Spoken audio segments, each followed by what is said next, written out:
नमस्कार, आप देख रहे हैं प्रदेश का सबसे विश्वसनीय और भरोसेमंद न्यूज़ चैनल न्यूज़ 20 इंडिया और मैं हूं आपके साथ सुरेंद्र सोनी। इस वक्त हम राजस्थान के बांसवाड़ा जिले के बीजेपी पार्टी कार्यालय पर मौजूद हैं और इस वक्त हमारे साथ बीजेपी यानी भारतीय जनता पार्टी की राष्ट्रीय उपाध्यक्ष, भारतीय जनता युवा मोर्चा की उपाध्यक्ष नेहा जोशी जो हैं वो हमारे साथ जुड़ चुके हैं। सीधा उनका रुख करेंगे। पहली बार जो है वो उनका बांसवाड़ा आगमन हुआ है। मैम, सबसे पहले आपका न्यूज़ 20 इंडिया चैनल में स्वागत है। धन्यवाद। मैम, बांसवाड़ा पहली बार आगमन हुआ है, इतना बड़ा दायित्व, राष्ट्रीय उपाध्यक्ष, उत्तराखंड सरकार में बड़ी अहम भूमिका। अब आप वापस राजस्थान में, फादर जो हैं वो उत्तराखंड सरकार में कैबिनेट मंत्री हैं, क्या बैकग्राउंड? देखिए, राजस्थान से पुराना मेरा एक रिश्ता रहा है। जब मैं पढ़ाई कर रही थी तो उदयपुर मेरा रहना हुआ था। 4-5 महीने उदयपुर में रही थी और गोगुंदा और झाडोल जो 2 ब्लॉक हैं उदयपुर के, वहाँ मुझे काम करने का बहुत मौका मिला था, खासकर हमारे जनजातीय समाज के बीच में। और तब जब मैं आई थी और अब में फ़र्क है राजस्थान में। और सबसे बड़ा फ़र्क, क्योंकि एक व्यक्तिगत मेरा जुड़ाव रहा है, महिलाओं के साथ काम मैंने हमेशा किया है, तो एक उज्ज्वला के माध्यम से जो फ़र्क मैंने देखा है, उस समय मैं जाती थी जब घरों में तो चूल्हे पर ही खाना बनाया जाता था, आँखों में पानी होता था, चेहरे काले होते थे। आज जब हम सुबह एक हमारे कार्यकर्ता हैं उनके घर गए, जनजातीय समाज से वो आते थे, तो गैस पे जब उन्होंने, उनकी जो धर्मपत्नी थी, जब उन्होंने नाश्ता बनाया तो एक अच्छी अनुभूति हुई और लगा कि सच में जो लाभ दिल्ली से नरेंद्र मोदी जी जो कल्पना करते हैं, वो जो चेंज है वो यहाँ ग्राउंड पर भी दिख रहा है। तो फ़र्क है आज के राजस्थान में और अच्छा होने की बहुत सारी गुंजाइश है और इसी की कोशिश में हम सब भारतीय जनता पार्टी के कार्यकर्ता लगे हैं कि कुछ व्यवस्था परिवर्तन हो। और जो एक डबल इंजन की सरकार आज हम उत्तराखंड में देख रहे हैं, उत्तर प्रदेश में देख रहे हैं और जिस तरीके से वहाँ विकास हो रहा है, वही गति हम राजस्थान को भी देना चाहते हैं। मैडम, जिस तरीके से देखा जा रहा है कि आप राष्ट्रीय उपाध्यक्ष, इतना बड़ा पद है, अब राजस्थान में किस तरीके से मजबूती मिलेगी जिसको लेकर के 2023 के चुनाव जो हैं उसको बेहतर तरीके से हम इम्प्लीमेंट कर सकें?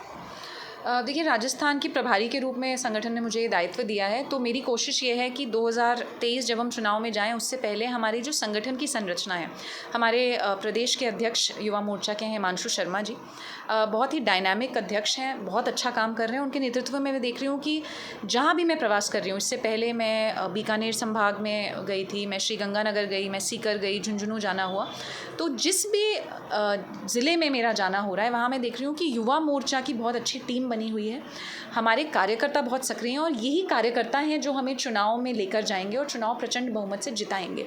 तो अभी हमारा फोकस ये है कि इस साल के पूरे होने तक हमारी जो संगठन की संरचना है, हमें इतनी मजबूत कर लेनी है, हमारे बूथ पन्ने तक जाकर हमें अपने संगठन को इतना मजबूत कर देना है कि हमारे पास बताने के लिए बहुत कुछ है। अभी एक ये बुकलेट हमने रिलीज़ किया है, शायद आपने भी देखी होगी, 8 साल के जो सुशासन की। तो अगर केवल हम ये बातें भी अगर लोगों तक पहुंचा देंगे और कहीं ना कहीं इन योजनाओं का लाभ हर घर तक भी पहुंचा है, केवल याद दिलाने की ज़रूरत है, वो याद दिलाने का काम हमारे कार्यकर्ता करेंगे।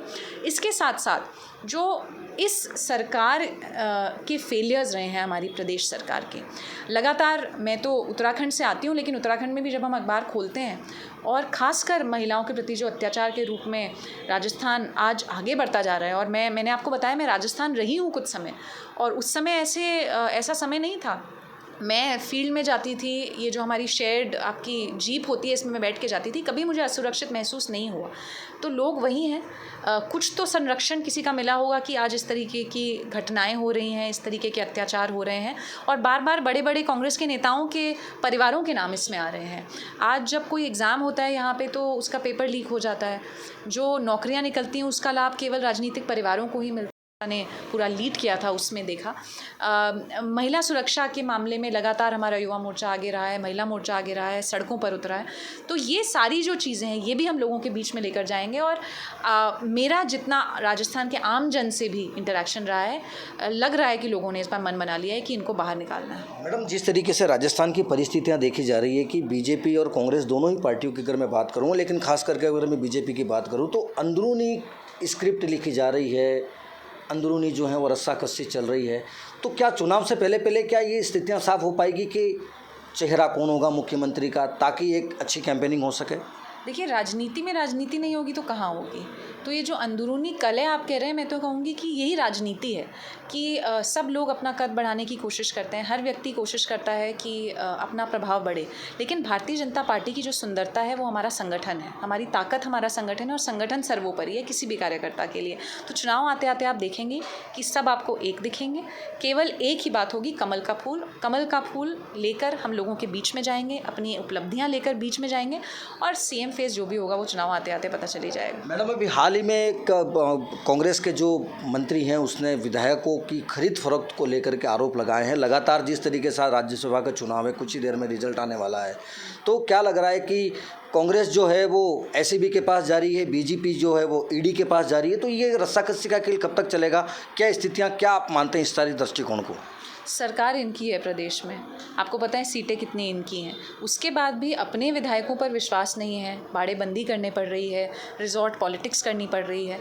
तो कहीं ना कहीं ये दिखा रहा है कि विश्वसनीयता बिल्कुल खो चुके हैं, पब्लिक के बीच में तो खो ही चुके हैं, पर आपस में भी एक दूसरे पर विश्वास नहीं रहा है।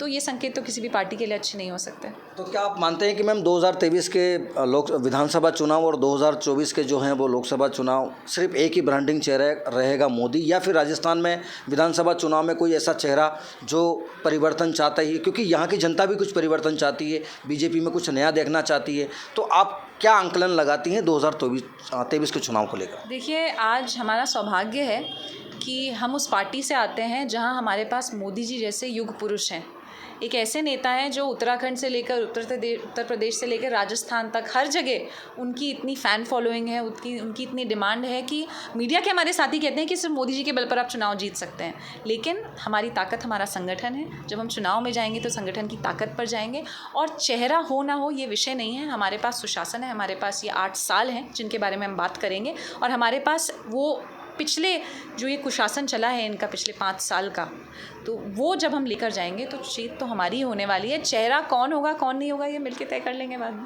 चलिए, बिल्कुल जिस तरीके से लगातार सुश्री नेहा जोशी ने जिस तरीके से जो कैंपेनिंग बताई है कि कहीं ना कहीं 2023 और 2024 के जो चुनाव हैं उसको लेकर के एक रणनीति तैयार की है। निश्चित तौर पर राजस्थान के अंदर जो उत्तराखंड से लेकर के यूपी और जो 5 राज्यों में जिस तरीके से बीजेपी ने जो परचम लहराया, निश्चित तौर पर देखने वाली बात ये होगी कि जो मास्टर स्ट्रोंग प्लानिंग जो तैयार की है भारतीय युवा मोर्चा प्रदेश उपाध्यक्ष ने, निश्चित तौर पर आने वाले चुनाव में ये प्लानिंग राजस्थान में कितनी सक्सेसफुल होगी ये आने वाला समय तय करेगा।